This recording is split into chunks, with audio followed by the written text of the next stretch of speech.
I just picked up this beast yesterday. This is our new project. It was advertised as a 1964 Ford 4000. The photos on the ad were not all that great. In fact, one of them was a profile shot just like this. And my first impression was, I don't think that's a Ford 4000, because I could see kind of the rounded hood up top.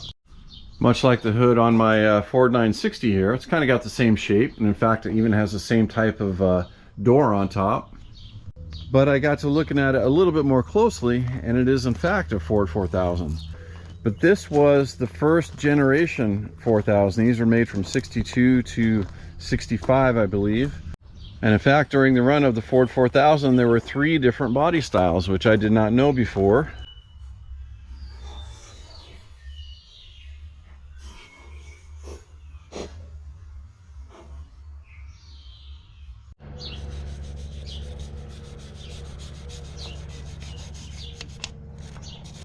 All right, so there's the serial number 39202, and the number up top here I think is the model 41205.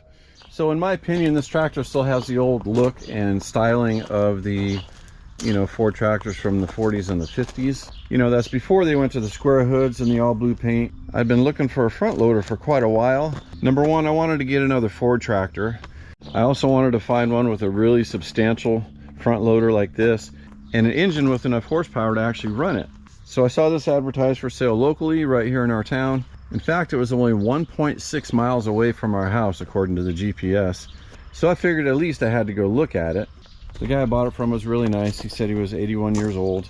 He said he'd had it for, I think he said 15 years. The good news was that he kept it indoors pretty much that whole time. But the bad news is it didn't get much use and it just sat there.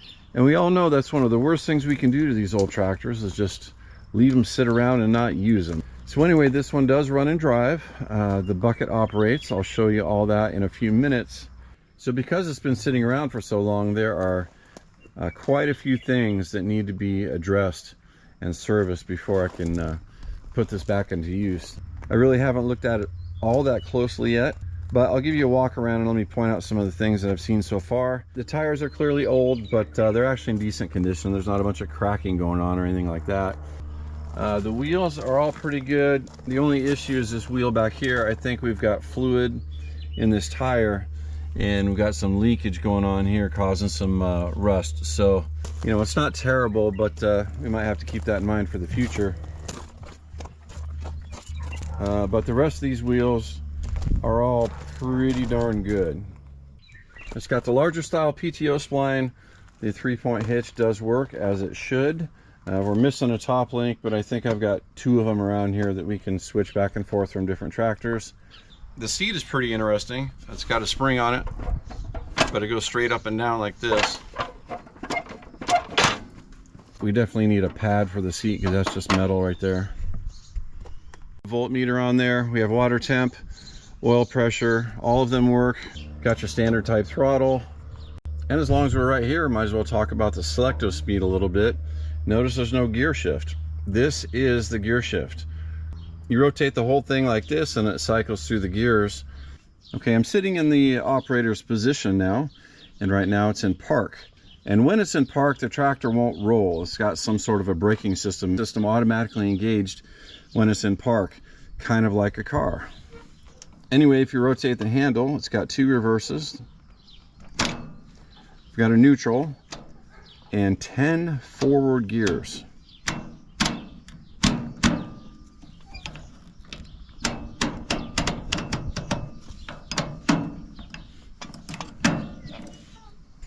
The handle on the Selecto Speed can actually be taken off and put on the left side if you prefer to operate it with your left hand.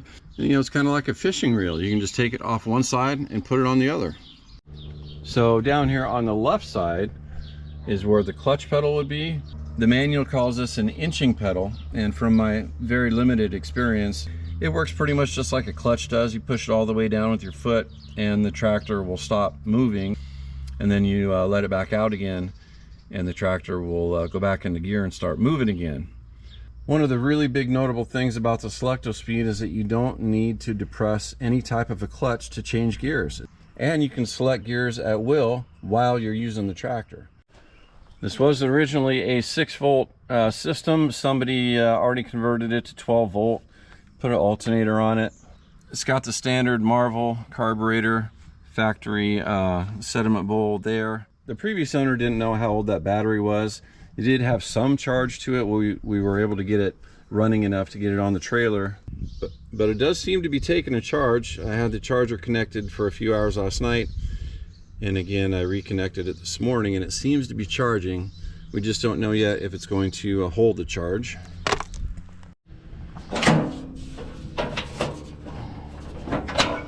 So here's a fuel cap, and this here was actually the sending unit for the fuel gauge that came stock on these tractors. The previous owner said he thought it might have a fuel leak,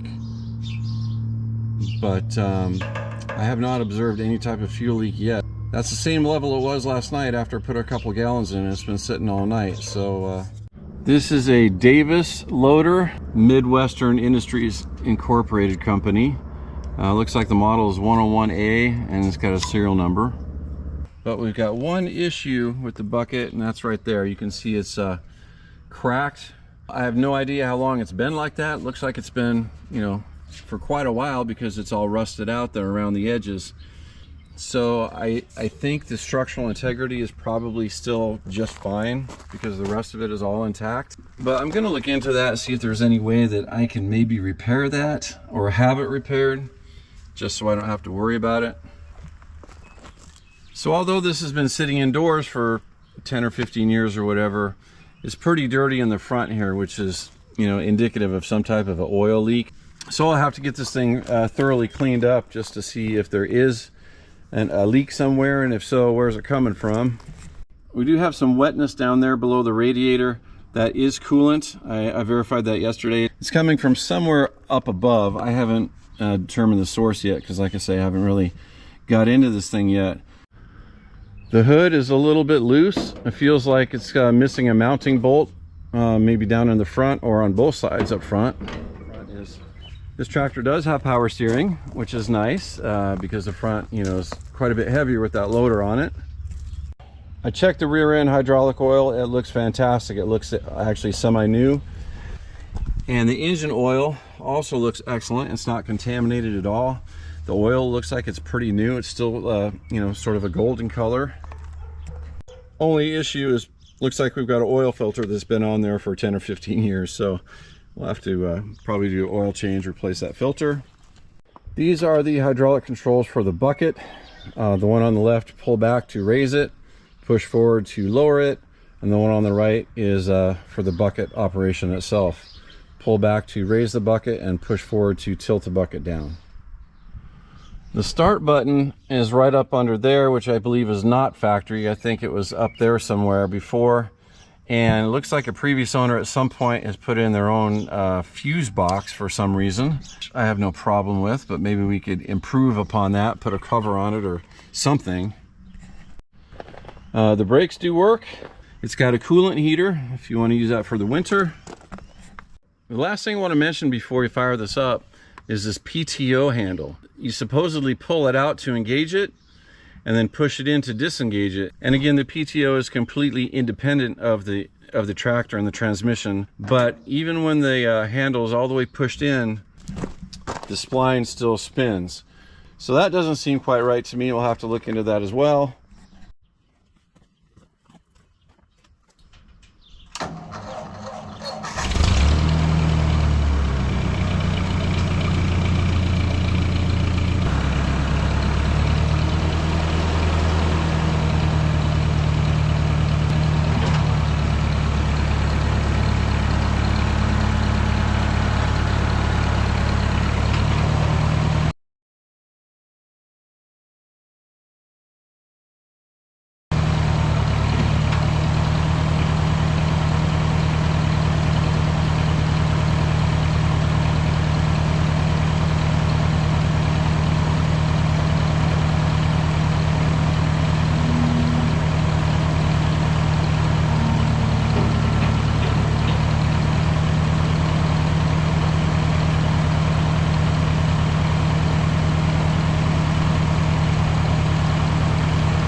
Well, overall, I think the thing runs pretty well.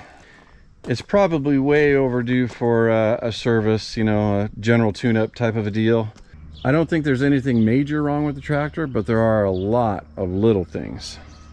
So thanks for watching, everybody. As usual, I'll put together a, you know, kind of a mini series on this tractor, just like I do most of the other ones. I'll take it one step at a time, and then when we're done, I think we'll have a really nice, powerful, and useful tool to use around the property here. So I hope you tune in for the next video. Take care, and we'll see you next time.